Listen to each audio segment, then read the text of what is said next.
αλκιονίδες. Αχ, κορίτσια, κορίτσια με τα λάβαρα και τα πανύψηλα όνειρα, ορθώσατε τις τύχες σας σε ουράνιο ανάστημα. Αχ, κορίτσια, κορίτσια της τέρησης και του μόχθου, γυρνάτε από τη δουλειά με 2 χούφτες άγχος κάτω από το αριστερό στήθος, με ξέχυλο το παράπονο και τη δύναμη της έμπνευσης να πάλετε στο ρυθμό της επανάστασης.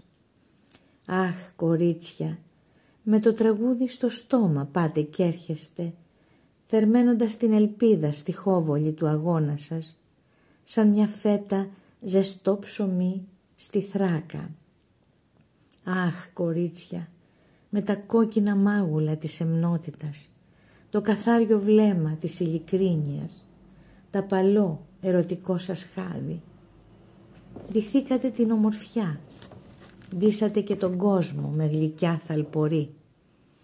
Αχ, κορίτσια, τραβήξατε μπροστά σαν φρεγάτες στα πέλαγα.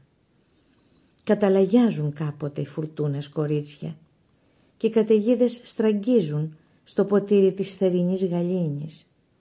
Κορίτσια με τα λάβαρα και τα πανύψηλα όνειρα, κουρελιάσατε τα πέπλα του πεπρωμένου με τις αιχμές του δίκιου σας, χαράσοντας ισότιμη πορεία στου μέλλοντος την απλωσιά.